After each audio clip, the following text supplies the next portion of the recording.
Welcome to the BG Perform podcast, influencing the highest standard of coaching, one episode at a time. This is the show for coaches, athletes, and high performers who demand more from their training, their clients, and themselves.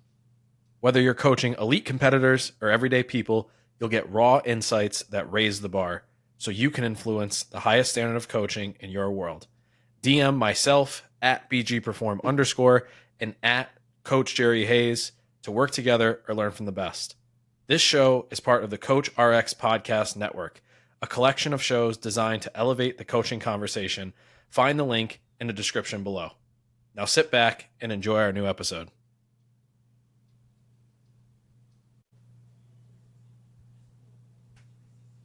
Is it gonna? Golf clap. Little golf clap. Welcome back to the BG Perform podcast with my co-host, Coach Jerry Hayes. Jerry, What's how up? we feeling? I'm feeling good, man. Feeling real good. All right, good. You know? Great lift on Monday and Tuesday. Things are just popping off for me sleep wise too. Brandon got me on cadence. I don't know if we talked about this on the podcast. We haven't. We definitely haven't. I haven't talked about cadence yet. It's got their little sleep and recover supplement. So you take it at night, like an hour before bed.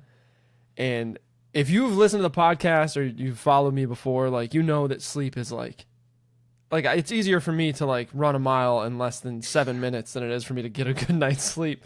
So it's one of those things where I was trying to find anything I could. Like, I got some sleep supplements on my right that I've tried. I've tried like the meditating, the journaling, whatever.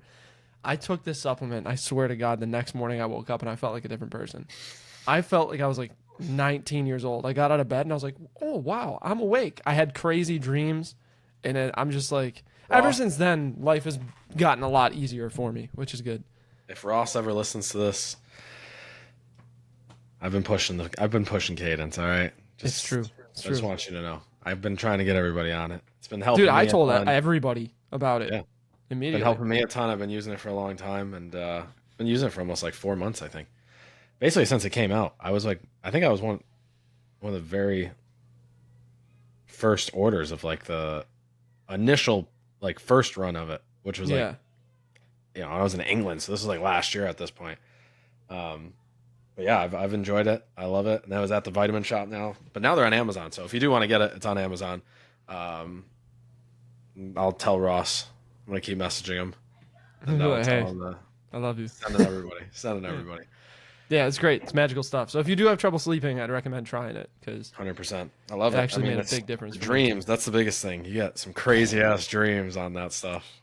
Bro, I forgot how hard I used to dream. Yeah. Until like I Jerry's started first dream again. was like a Tarantino movie when he woke up. Yeah, it was insane. Like my sister was gonna get like kidnapped and a murderer like called her out next, and the whole town came together to try and like stop it. I've had some lethal dreams on that. Some dreams I'm just like, damn, this is fucking insane. But yeah, it's great. I love it. We are life when I close my eyes. Yeah, exactly. We are back with another episode of the BG Perform podcast. Today, we're going to be talking about autonomy with clients. Actually, first off, I want to say my beautiful new setup. Changed some things around. We got the Ric Flair auto poster. Woo! We got Arnold right here doing a tricep extension. Yeah. From the original Pumping Iron book from like the 80s, which is sick. We got a picture from Ian on his first win in Madison Square Garden. Pretty sick. So tried to fit what I could in the picture, and then I got you can see it on there, but you'll probably be able to see it on here. My degree is right here. My college degree, my piece of paper, as it also might be known as. But today we are talking about autonomy and why your clients shouldn't depend on you as a coach forever. I think this is a really important topic because I think in today's world, with coaching being as prevalent as it is, right? I think that like more and more people are looking to get coached and looking to have someone guide them or kind of lead them on this process. And I think that with everything that's going on, coaching is getting expensive as we learn more, as the business becomes, more and more, I guess, knowledgeable. Like obviously the the cost of entry is going to rise with it, right? And I think with any industry, obviously, if you can work with a professional, that's great. But I do think fitness is one of those things where, like, if you can learn the basics, you can make it really far. Obviously, paying a coach streamlines that and makes it a lot faster. But I think that, why I want to talk about autonomy today is because, to me, like, and I think to Jerry too, and what we do, we really try to build this in to, what we do as a business and what we do as coaches, because it's really been my belief since the beginning that it's a disservice if you're working with someone for like 6 months and they can't function without you, right? It's like, Mhm. for the simple fact that, like, if you want to go on vacation, right? If you have something that comes up, if you just don't feel good, right? And like, this has been a great thing that I've realized in the last couple of weeks is I've had some instances, I've gotten sick a couple times, more than I would have liked over the last like month, and just woke up in the morning on some of these days, and whether it was food poisoning or strep throat or whatever it was, I woke up and I was like, damn, I don't think I can train, right? Or like the night before, I'm like, I don't know if I'm going to make it. And having clients that can be like, oh, cool, all right, well, I'm just going to do what's on the app. If I have any questions, I'll let you know. And it's just a smooth transition. Like, that is coaching, right? Mhm. It's not creating dependency, it's creating autonomy, with the idea that they enjoy being around you and they like to learn from you, and that's why they stick around, right? And I think you and I can both agree with that. And I think that we've probably had experiences, both of us, with that. I'd like to know if you've had any like specific experiences, but recently for me, it's become more apparent that idea of like, hey, if I get sick, right, and I cannot make it, it's really nice to know that my clients are just going to do what they got to do. And, maybe the workout, there's things that they're not as comfortable with. Like, maybe I think one of the biggest things tends to be like weight jumps or like doing heavy weights without a spotter, which is obviously a big reason of why you'd have a trainer. But that's really the only thing that kind of falters. It's just they don't feel comfortable. And outside of that, it's just like they understand the movements, they understand the equipment, they understand the timeliness, they understand the rest, like all the things that go into a session that a trainer kind of might organize. My clients understand, and they don't absolutely need me there. Like, they're not they need me there because they like to have me there, and obviously you get a better workout when the trainer's there, but they don't need me there to just complete the workout. And I think that's crucial, right? Any thoughts on that? Yeah, all of my clients who have more autonomy get the results faster. Because obviously, we're gonna dive into it today. Like, the autonomy isn't just in your workout. There's a ton of other things that having clients who have that autonomy to do things in the kitchen, their sleep, whatever it might be, it's all these things tie into faster results because they're constantly doing what they need to do. They're not just like waiting on somebody else. It's like when you have a lifting buddy who's never really showing up on time and you're just like, "Oh, now I got to wait." That type of thing. Being able to have a lifting buddy who's always on their stuff and like Frank, my lifting buddy when I was growing up, like if I said like, "Hey, I can't make it today." He's like, "All right, well, I can't make it Thursday. I'm going to do today's workout now, you do it tomorrow, and then we'll meet again on Friday and we'll continue." And I'm like, "All right, Mhm. perfect." Yeah. That is like essentially like a buddy relationship with autonomy, but that's what it should be with clients too. Like Brandon said, if you're getting Yeah. sick, they go in, they get the work done.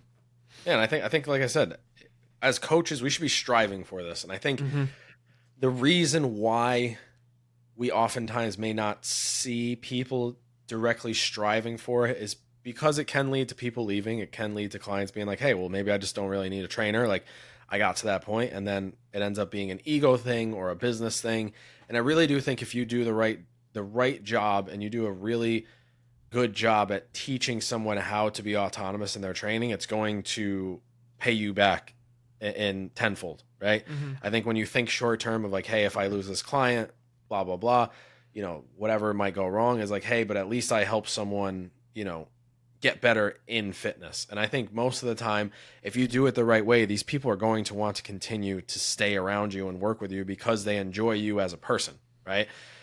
And I think that, why I want to dive into this is because I really, like, again, I just think it's so important that autonomy in our own lives personally, right? Just as people, I think autonomy is probably the main thing that people miss out on. And I think that a lot of the problems that people have in the world today, or personally, is because they have no autonomy in their life. They aren't making their own decisions. they're not making a decision of when they get to wake up or what they're going to eat for dinner or where they're going to work or how long they're going to work or where they're living. It's like people are just kind of following in order for whatever it might be. And that's a conversation for a different time. But I think that autonomy is such a strong word. And it's one of my personal values. And it's one of the pillars that I've built, everything that I've done and everything we've done inside the business together. That's what we built it on, right? Like autonomy is probably, if not number one, number two on the value/pillar list for BG Perform. And I think, to start this off, obviously you want to define it. Like what does autonomy mean for a client, right? And to me, it means a few things. And Jerry, chime in when you want to add to it. But I think obviously number one, which we mentioned, is like training on your own consistently, right? And being able to do it at a high level. Obviously, again, if you're new to the gym and you're just starting out, that might not look perfect. But being able to just show up to the gym on your own is a win, right? Like in having a workout and being able to follow a workout from start to finish is not only a good feeling, but it's a win, right? Because you don't have to rely on anybody. And I think this is a big thing in the gym that messes up people's progress. Is like, think about it. If I have a trainer and I'm expecting them to be there, and for some reason or another they're not there, and I can't make it into the gym at a different time, then that workout's just kind of like a scratch, right?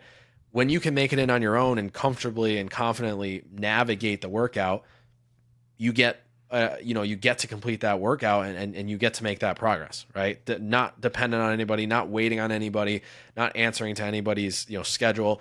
And to me, that's a huge thing in the grand scheme of things of staying fit for an entire lifetime.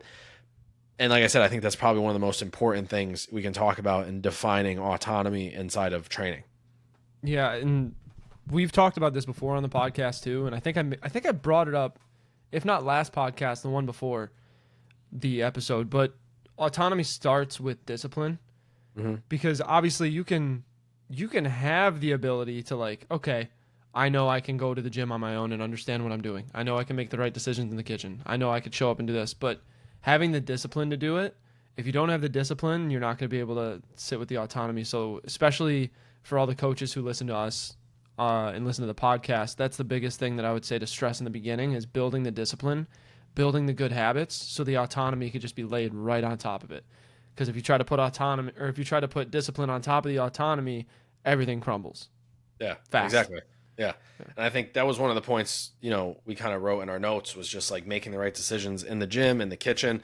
And I think like, that is autonomy, literally, like by a life definition, is being able to function for yourself, right? Showing up for yourself, being able to make decisions. Like that's such a crucial part. And one of the other notes that I wrote down was showing up for yourself every day, right? And showing up for yourself consistently, like being able to get to the gym and wake up on time and do the daily things you need to do in the gym and at work and for the family to make sure you're consistently moving forward. And I think that with a lot of this stuff, it really relies on autonomy to be that main driver of being like, hey, like I don't need to wait for someone to tell me what to do. I can make this decision right now, right?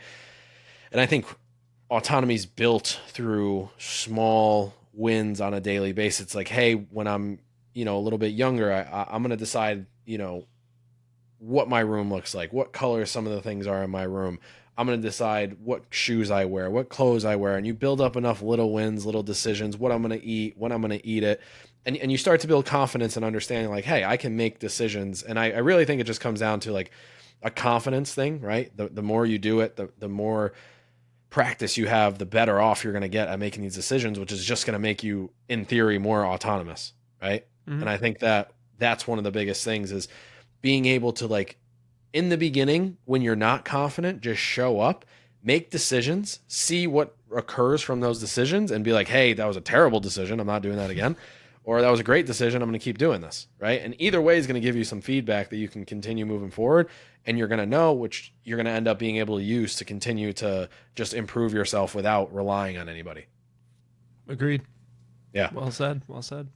And I think the last thing for what does autonomy mean for a client is just being able, like we just kind of said, to have a healthy lifestyle without your trainer being there, right? I think it's so in fitness, right? And especially what we do. And I think we see this a lot because we see people for an hour a day, at most, if we're lucky, 2 to 3 times a week. Maybe if we do like a certain type of model, it's 5 days a week, right? But on average, you're probably seeing a client 2 to 3 hours a week. And think about how many hours are actually in a week. I don't know the exact hours, but how many hours? It's 24 times Oh, 7. 24 times 7. Quick math. Siri, what's 24 times 7? It's like 164. 24 times 7 is 168. Damn. 168. That was close. 168. So, so Don't ask me to 168, do the math. yeah, 168 hours in a week, and we see them for 3. So there's 165 hours for them to make horrible decisions, right? And they need to be confident enough. They need to be directed. They need to have the information. They need to have the guidance, really, to be able to navigate that time, to take advantage of it when you're not there, so that when you are with them, you're getting the most out of what you're doing, right? And I think what happens is a lot of times people look at the fitness or the training as like a band-aid. They're like, I do all this wrong, so I'm just going to go work out, put a band-aid on it, right? Or I'm going to do this 3 times a week. There's 3 band-aids.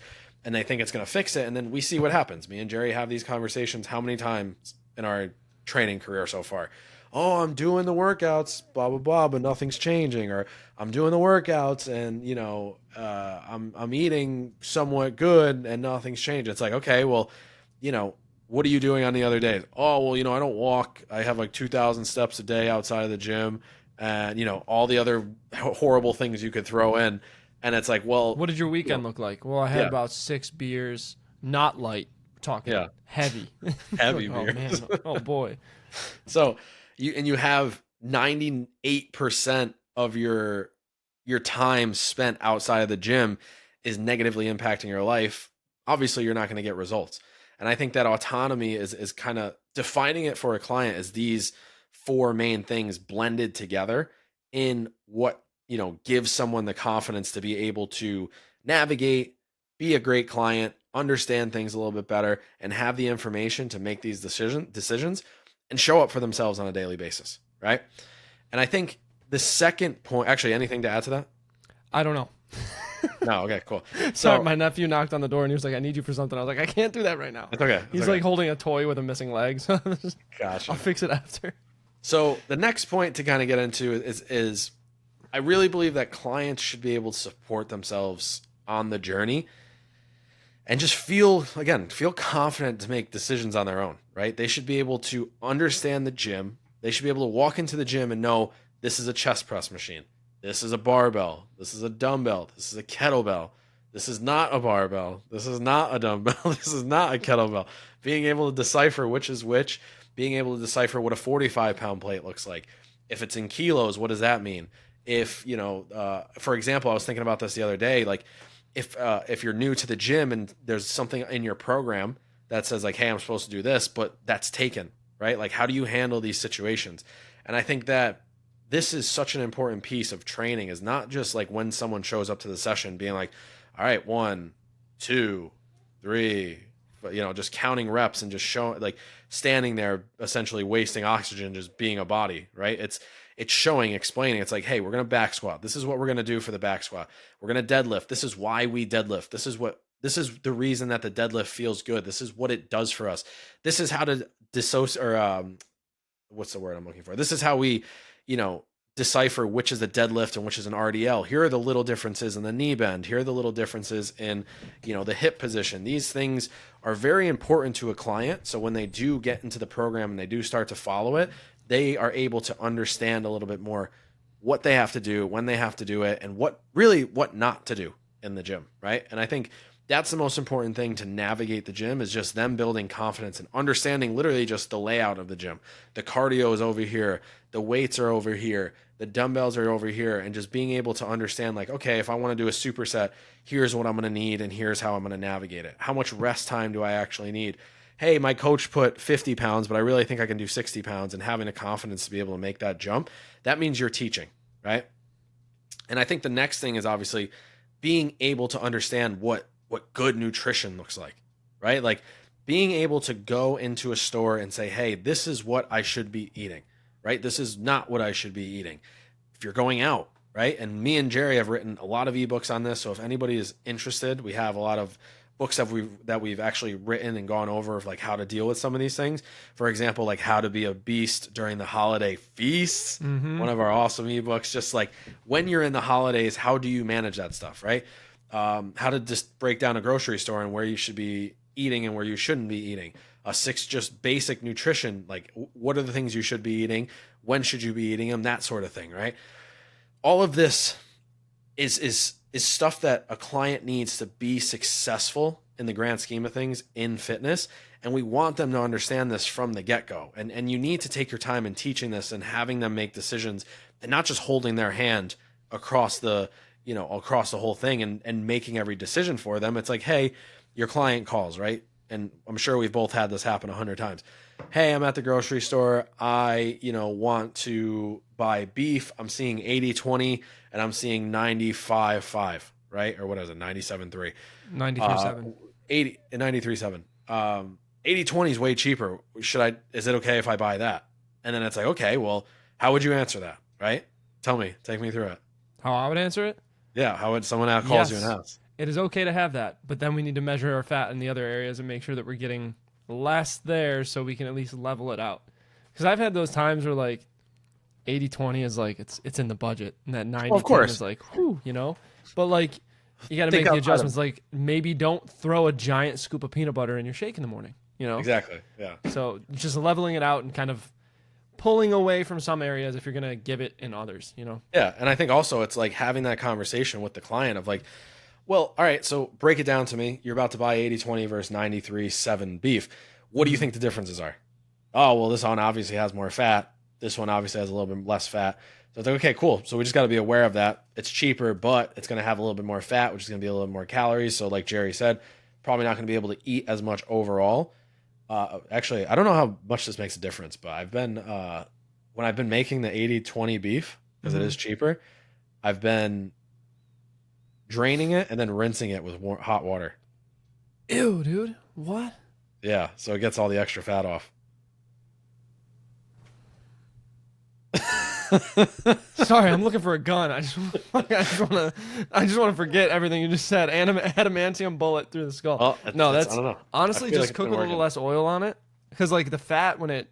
Well, I don't cook with the oil. I just cook with the fat if it has higher fat. Yeah, I mean if it's higher fat, like you could just put a sprinkle to heat up the pan. I just saw somewhere that a guy was like, hey, just drain it through like a strainer and then just rinse it off with some warm water, and you'll be good to go. It's good to me. I don't know. Anyways, maybe I'm making a mistake. If you do want to chime in on that, but understanding that conversation and just helping them decide, right? Not just giving them the answer every single time, letting them decide, giving them the information and letting them make the decision. Now, those are huge points in training and not always having to have an answer, right? And I think this happens in a lot of areas in life that like you don't always need to have the answer. And sometimes when you know the answer and you're like, I can tell you, like I know the answer, you're like, you got to let the other person decide. You got to let them make that decision and kind of go through that thought process, because in the long term, they're going to get way more out of it than you just telling them what to do, right? Yeah. Anything to add to that? Yeah. Everybody, please comment and let Brandon know that might as well, like he might as well have just committed blasphemy for cooking meat. But either way, no, I think it's good to know, like it's a good learning opportunity too. Like you said, like it's important for them to kind of come up with the answer. So in that situation, like, be like, hey, do you think you should be shot for draining your meat and what? No, I'm kidding. Just say like, okay, so if you're having more fat here, are there other areas in your diet that you could take the fat out? So that's one of the ways that I would answer that question legitimately, and then kind of go through the whole thing with them. Sorry if you guys hear beeping in the background. But yeah, and I think right now I'm in an area where the gym that I work out at near my house has a lot of lazy trainers, and being around that is honestly, it's given Brandon and I a lot of ideas to talk about things like this, but the amount of times that I've seen trainers not do these things is shocking. So just having the willpower to say, I'm going to have a plan. I'm going to teach them why we have this plan. Ask as many questions as you want, or if you have them, please tell me that you have questions That's the biggest thing. And when you are like trying to teach them, you don't have to quiz them, but just like ask them questions. Be like, hey, what do you think we should do about this weight based on how you feel? Like Brandon said, let them answer the questions first. That's a big. You don't have to be condescending help. either. Like Yeah. I hated that. I used to be someone I worked with that would like ask me condescending questions in the ways that I'm like, all right, well, I know that's obviously not the answer. Like, just don't be a dick. Like, Do you think we should stay at 40 pounds? Do you think that'd be a good idea? You think you want to stay right where you are? Is that going to get you results or no? You think probably no? Yeah. Yeah, that shit pisses me the fuck off. Was that an exact conversation that you had? It Not looks an like it hit home pretty. not an exact pretty hard. conversation, but it's just like just the way the conversation, like I guess just the overall vibe of the conversation. Yes, that hits They home. finish it with this. With that face. Like, yeah. Okay. Oh, geez. Literally. If you can't see Jerry's face, watch the video. I almost fought a college TA for that same reason, dude. Yeah, I was so mad, just so condescending. Don't be condescending. Be helpful. Yeah, just don't be condescending. Yeah. And the last thing is understanding, and I think this is really important, understanding what a good training program looks like and teaching someone what it looks like, right? And kind of explaining like, hey, here's what you're going to see in like a great program, and here's what you're probably going to see in an awful program, right? So they can decide and they can decipher where if they ever do leave you and they do want to try something new, they can kind of feel and see the difference of like high quality training. And I think that like obviously there are a lot of ways to train. Obviously there, you know, you can say this lightly, but there really is no wrong answer in fitness, like fundamentally. But I think there are more efficient ways than others to like get to the spot that you want to get to. But I think that like just understanding like, hey, if I want to be really efficient, what does that look like? If I want to get really strong, what does that look like? If I want to get, lean, what does that look like? If I want to get fast, what does that look like? And having them just be able to understand the principles, of programming and what that looks like, and understand that with that stuff, the client should be able to kind of decipher, right? They don't need to be a programming expert like us. They don't need to be someone who's able to write their own program, but we want to be able to look at something and know, right? Like, for example, if I go and buy a car, I'm not a car guy, but I could tell a broken car from like a regular car that works, and like that's something that's important. And like I think that's something where it's like, if I'm going to a gym as a client, I want to be able to tell a shitty trainer from like a great trainer. And I think that's a really important thing to know. Hopefully, like, the client has you and you're the great trainer and they never have to make that decision again. But, if they move or, something happens, whatever it might be, they should be able to kind of decipher and be like, hey, well, Brandon was this way, or Jerry did always say this, and this guy's saying this, like maybe that guy's not a good fit. Right. And I think that's something where you want to take it and understand like, hey, can I make that decision on my own? And that's going to get you further, faster, and, get you where you want to be in the long term. Yeah. One of the best pieces of advice that I would give out to people in 2025 specifically, 2024 too, but would be to ask ChatGPT questions as if you don't know the answer. ChatGPT. So the reason I say that is because everybody is using ChatGPT, and if you don't know how ChatGPT truly works, it just Googles things for you, and it pulls a lot of information from a lot of different sites, and it takes the average of everything that it gets, and it gives you an answer. So it's like, most sites say this, so we're going to give you this information. Did you see Grok going off last couple weeks ago? Gronk? Grok. Yeah. No. Elon's AI on Twitter. Oh, I thought you said Gronk. Like No. football. No. What happened? Oh, we can't say it on the podcast. But. Okay. Oh shit. Okay. So don't ask questions that set off your Chat GPT, but now This you was guys have Grok. something else to Google, which is good. They But updated it. They fixed it. But. okay, that's good. But yeah, ask it questions that you might get as if you know nothing about fitness. Ask it a question. It's going to give you the most average answer that it can get, or at least the most common answer. And when when you get that answer, you could see like, ooh, that's actually not the best advice, or like, that's actually pretty sound advice. And you can almost have a conversation with it as an ignorant fitness goer. And then it'll give you more insight on how to answer questions to not only give the best answer, but how to answer questions to people who are very ignorant to fitness and don't know better. It'll give you a heads up of questions that people are going to ask that make you want to fucking smash your face into a wall, because it's like, how are people still afraid of carbs? And it's a really good way to set yourself up for receiving questions that are kind of like, oh, here we go again, and you'll kind of have those answers in your back pocket. Yeah, I think it's great. Great way to teach. Yeah, and I think next I want to get into, like, I want to talk about clients who graduate from kind of being reliant on their trainers. Like this is a good sign. Like I don't want trainers to listen to this and be nervous and be like, oh, well, you're going to lose money, or you're going to lose, yes, like it's a part of the business. And like, this is why we need to be having good marketing. We need to be having, things as coaches and clients too. Like we need to understand, like, we don't want to be reliant on people. Right. And as a coach, if you're showing growth and someone's able to quote unquote like graduate from training with you, from being reliant to your training to being able to kind of just do what they got to do, that shows a great system and a great style of coaching, right? Mm-hmm. If you can repeatedly take people from zero to managing themselves in the gym, that's a great system, right? And that long term is going to be more successful for your business than having this like, what's the word? Not abundance. What's the opposite of abundance? The opposite of abundance? Scarcity? Yeah. Scarcity. Sorry. Having that scarcity mindset with clients being like, hey, I don't know where this next one's going to come from. I don't know where my next client's going to like, yeah, it's tough. And I understand it's business and you want to build a business, but having that system and having that, repeatability is going to get you more clients. So having that idea of like, hey, I'm going to teach this person to be such a good client. They're going to be able to break down fitness. They're going to be able to make good nutrition decisions. They're going to be able to understand the gym and navigate it. They're going to show up for themselves consistently in the gym.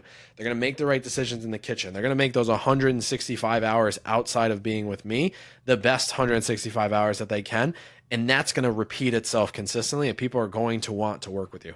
Right? So don't get nervous about teaching people. Don't get nervous about guiding people to autonomy, because overall it's going to build your business and it's going to help you be a better person, right?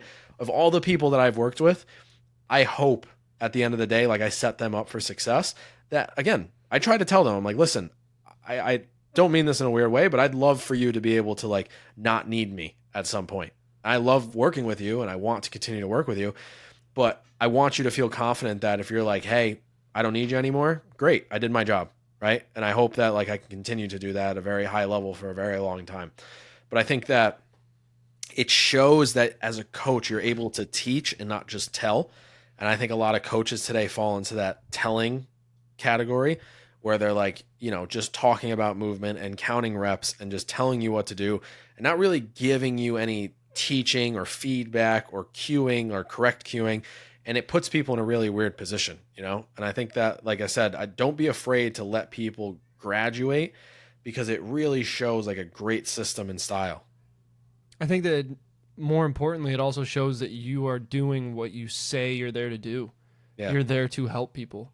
Because I know that it does sound scary, like Brandon said, like, oh, I'm going to lose this client eventually. That's money gone. And it's like, yes, but if you wanted to just make money, get into pharmaceuticals. Give people a patch, or give people a bucket for the leak instead of patching the hole. Give them these short-term fixes, but they'll need you forever. That's what that's for. If you are in the health and wellness field, especially on the preventative side of health and wellness, and you're into the fitness industry, that's something where it's your job to literally, not literally, but figuratively put yourself out of business. You need to be willing to give it your all, to give everything that you have to make sure that your clients get everything they need. So again, they can spread their wings and fly. But that doesn't mean that it's just like, well, that's business gone. That's a referral right there. Yeah. That's huge. For somebody to be like, dude, I worked with Jerry. He not only got rid of my pain, he not only made me stronger, look better. Now I know what I'm doing on my own. I don't even need to pay him anymore. I just do it on my own. And that's I also awesome because like you set them up.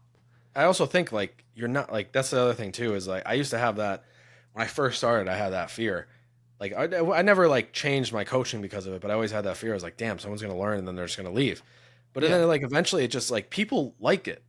You know, Yeah. some like not like people want to know, but trust me, people just want like for the most part, people do want to be told what to do, but they Hmm. should have the ability to make those decisions on their own when it's needed, right? And if you do the right thing, people are going to really trust you and enjoy being around you because they know they're getting good training and the person who's guiding them is a good person, right? And you don't Yeah. have to be worried about that other stuff. I know it lodges itself in your head and it's a very scary thought, but if you do it the right way, people are not going to leave you. They're going to trust you and they're going to want to be continuing to train with you because they enjoy the presence and they enjoy the confidence and the trust that they get from you.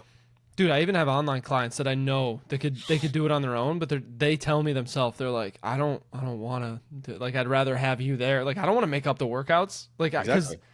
I'm the same way. I like having a program made for myself by like Brandon has actually done some of my programming. I've done programming from other coaches. Not to say that I can't program for myself. I just know that I give myself what I want, not what I Well, yeah, I need mean that's the thing sometimes. is like So that's even like the big thing is people need what they need, not what they want. And some of yeah, my clients know that.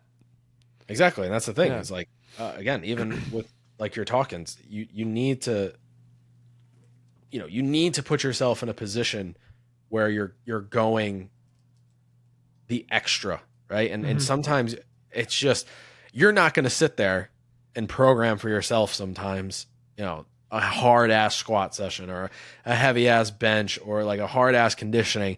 For me, I've never had that. Luckily, I've never had that problem. I'm sure I could push myself more. I have worked with other coaches too. And I'm someone who like I just want to make sure at the end of the day, and Jerry knows how hard I train, and I know how hard Jerry trains, but like I'm not cutting it short when I do certain things. What?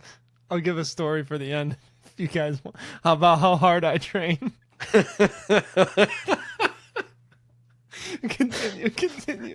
I know what you're gonna say. Okay, but yeah, and I think that like this is a really important. It's a little bit off topic, but it's important to understand like you need people to guide you, but I think as a client, you need to understand that this is about learning at the end of the day, right? And like you're doing this to learn, and us as coaches, like I'm always putting myself through it so that I can give on the other end what everyone needs, right? And I can know what the upper limits are, and I can know what kind of it's like, hey, you could do this. It's not that bad. And those are the types of things we start to learn, and that's when clients really start to show, like I said, that the system's repeatable, and it's not just functioning when someone's overseeing it. Yeah, that's perfect. You I was want to just tell your thinking, dude, story you know what would now? be great is we could do a behind the scenes episode or like a bonus episode at the end of the season. And we Yeah. just talk about shit like that. Okay. That would actually be a good idea. We could We can like do it. at the end of the season we should make an episode that's just free think. We talk about our favorite part about the season, like our favorite episode that we did, our favorite part about setting it up, maybe our favorite story in those months of Okay. training. I think Yeah. that's a good idea. So Or just stick stories in around general. for it. You guys are gonna get that story. It's a good Oh, one. you're gonna save the story. Okay. Okay. Yeah, I'm gonna You save it. gotta. We're gonna keep them hooked a little bit. You I know. got you. All right. Yeah, yeah. Yeah, and I think the last thing is just autonomy. Autonomy of a client shows when they can sustain it for the rest of their life. And I really think Yeah. that like I made a commitment to myself that when I started training, I wasn't looking at like a short term thing. Like I literally remember going back on Instagram and being like, I'm gonna be here in 10 years. I hope I see you in 10 years. Right. And I'm gonna be exactly where I'm at, exactly what I'm doing. Not like, you know, I'm gonna get no results. I'm gonna sit here get happy with it. I get no results, no income. No income, no bitches, no results, no No, but happiness. I'm gonna be at a high level doing what I do for, as long as I live. And that's always been my goal for this. And I think Mhm. that for me, I try to instill that with every single client is that listen, like, yes, you're doing this for a goal, right? Yes, you are doing this to lose weight in the time being or get stronger or get ready for an event or get ready for a fight. But at the end of the day, like you still got 60 years to live, right? If Mhm. you're lucky. And if you got 60 years to live, like that's a lot of time to do stuff. And you got to be able and willing to move and able and willing to adapt and able and willing to take care of yourself during that time, because no one wants to be at that point in life where they can't take care of themselves, right? Yeah. No one wants to be at that point in life. Like, it's funny. Well, it's not funny, but I went to pick up a table with my girlfriend, and we got into the house, and it was just an old couple. And the one guy was just sitting there with like an oxygen tank with like the tubes in his nose, and she was just kind of not really moving well. And it just kind of sucks because it looked like they were moving out of their house, and it might have been some type of like got too old to like take care of themselves situation. And it's hard. It's like you don't want to be that when you're older. And I think our generation is really going to push. We're either going to push the limits of being able to take care of ourselves as we're old, or we're all going to be Ronnie Coleman. It's going to be one of the two. It's just Yeah. And wake up and grab your crutches and go, yeah, buddy. There's a hobble and fall down the stairs. Yeah, because we're lifting like crazy, we're running like crazy, we're doing unheard of physical feats, but it's either going to go in one direction or the other. But I have hope that us as individuals are going to be able to live longer, more fulfilling individual or independent, autonomous lives because Much of this higher stuff. quality. Yeah. Yeah. And I think that, it's so important that like your system, whatever it is that your system is as a coach, reflects this and gives them the path to this, right? And obviously that doesn't mean you sandbag. It doesn't mean, oh, I got 60 years to live, so I got to take it easy. It's like, no, push yourself, right? Yeah. But be smart. Understand when it's like, hey, I got to take a day off. Understand when it's like, hey, I got strep throat. I should probably change some things because I'm sick, right? Understand when it's like, hey, my shoulder hurts, my elbow hurts, or like, hey, I'm feeling really good. I'm going to keep going, right? Or I think I can do a little bit more. I'm going to go for it. And like understanding the ebbs and flows of training and what training actually looks like, and not this, athlete point. And this is one of the things that bothers me about this whole like train like an athlete, train like a whatever year round type thing, is like, yeah, this is great. And like, you want to be explosive, but like, again, health. What is health? What does health look like? What does aerobic training look like properly? What does weightlifting look like properly? Not single leg box jumps, not, kettlebell, skater squat, like whatever it might be. Like, yeah, that stuff's cool. It's fun. And it might look athletic, but like at the end of the day, we want people to be able to understand fitness, use it, and break it down to a level that when you're 70, you can still step foot in a gym and get the results that you want, right? And that requires an understanding from a very early age of like, hey, I want to be able to do this for the rest of my life. So how do I learn all the necessary things to make sure I can do that? Yeah, I'm going to be one of the old people who are just like, I'm going to get out of bed in the morning and just kill it every day. I could feel it. Now that I'm sleeping well, I know that I'm not aging too quickly. I'm just sleeping well now, so I'm going to be killing it. I'm excited for that. There we go. But yeah, I mean, Brandon and I are going to be lifting at like 80. We're going to be on YouTube and be like, this is how we did it back in our day. We're going to fucking this is how I did throw it back around in my day. 80-pound dumbbells at 80. We're going to call it the birthday workout, and just a pound for every year. Exactly. Content starts soon. We're gonna build that up. Pound for every year. Yeah. I hope I make it. Celebrate the 60th and dip. I lived life well. Here for a good I'm time, out. not a long time. It's not my fault. That's not my problem, but it is my fault. Wink at the camera and just run away. That guy's wearing a thong? What the hell? What the hell? What the hell? But yeah, I think hopefully you understand the importance of autonomy after this, episode. And I think I've been talking about it a lot more because I really do think it's so important. And I want BG Perform and whatever this ends up turning into in the long run. Like, I want this to bleed autonomy. Like, I want it to be something that when you see the name, you know, like, it's to help build autonomy in your life, because it's been such an important piece in my life for everything I've done, and it's a guiding light. I really believe it's a guiding light. I think if like you're struggling in life right now, I think if like you're trying to figure things out, whether it be fitness or normal, like autonomy should be your goal. Like, in some capacity, like, where are the pieces of autonomy in your life? Where are the pieces that you can make your own decisions, and you can start to build that autonomy and build the experience, because it makes life that much more enjoyable. And I think at the end of the day, understand that if you're not feeling autonomous, or you're not feeling like you have that inside of your programming or whatever else is going on, ask for help. Obviously, we're here to help. We always are here to help. But if you're feeling like you're not getting it from your coach, ask the right questions. That's all. Just start to ask the right questions, put yourself in the right position. And I think you're going to get all the answers that you could possibly need and want, and make fitness like a lifetime endeavor. And hey, listeners, 10 years from now, we're going to be sitting back in this chair. Well, different chairs, most likely. Hopefully in the same room. Hopefully in like a nice studio that we build, right? Yeah. But 10 years from now, we're going to play this clip and we're going to see where autonomy got us. And that's what I'm excited for. It's going to be good. Let's go. I appreciate you guys for tuning in to the podcast. Again, this episode was autonomy and why your clients need it. We will see you guys next time.